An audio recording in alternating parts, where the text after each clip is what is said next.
around, let's say, 88, West Coast street culture start to explode. NWA released their album. Yes. Of course, straight out of Compton. And the movie Colors is also released on the screen. And so it's like, maybe it's a European point of view, but it's like many people focused on LA streets. And at that time, cities like Compton become very famous on a world point of view. Can you talk about that period in the way you feel it, people looking at your neighborhood and what was going on in your neighborhood? Back then, you know... oh, hold on 1 second. Okay. Il n'y a pas trop de bruit là, ça va? Le bruit? Ça va, les gens ils ont faim. Okay. For the sound, I'm just checking. Okay, Gotta sorry. check that sound. Yeah. So we were talking about that period where people around were 88 in the rap scene, you know, me being in growing up in Compton, it was a very bad period, you know, between like 85 and like 91.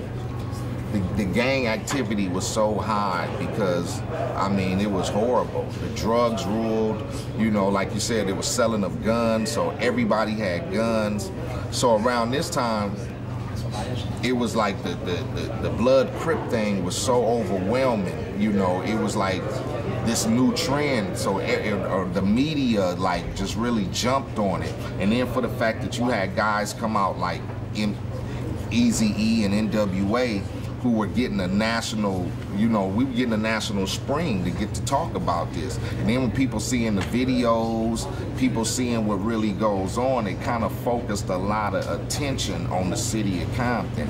And basically the city officials and everything, they were getting bad, you know, because we had crooked officials, we had crooked mayors, crooked cops, you know, so being able to speak on this and depict it in videos, and then you have movies like Colors depicting the situation that was really going on, it kind of shined a bad light on the West Coast and Compton as a whole, because I would go on tour places and people would be like, ooh, people tell me don't ever go to Compton. As soon as you get off the airplane, you're gonna get shot or somebody gonna kill you. And it's basically, it wasn't really like that. I mean, it was like a civil war in between your own neighborhoods. I mean, we weren't the type of people who would just go out, you know, look for tourists and creep up on them and kill them, and you get off a plane and you're from a different state, and just because you got red on or blue on, we're gonna kill you. But that was the imagery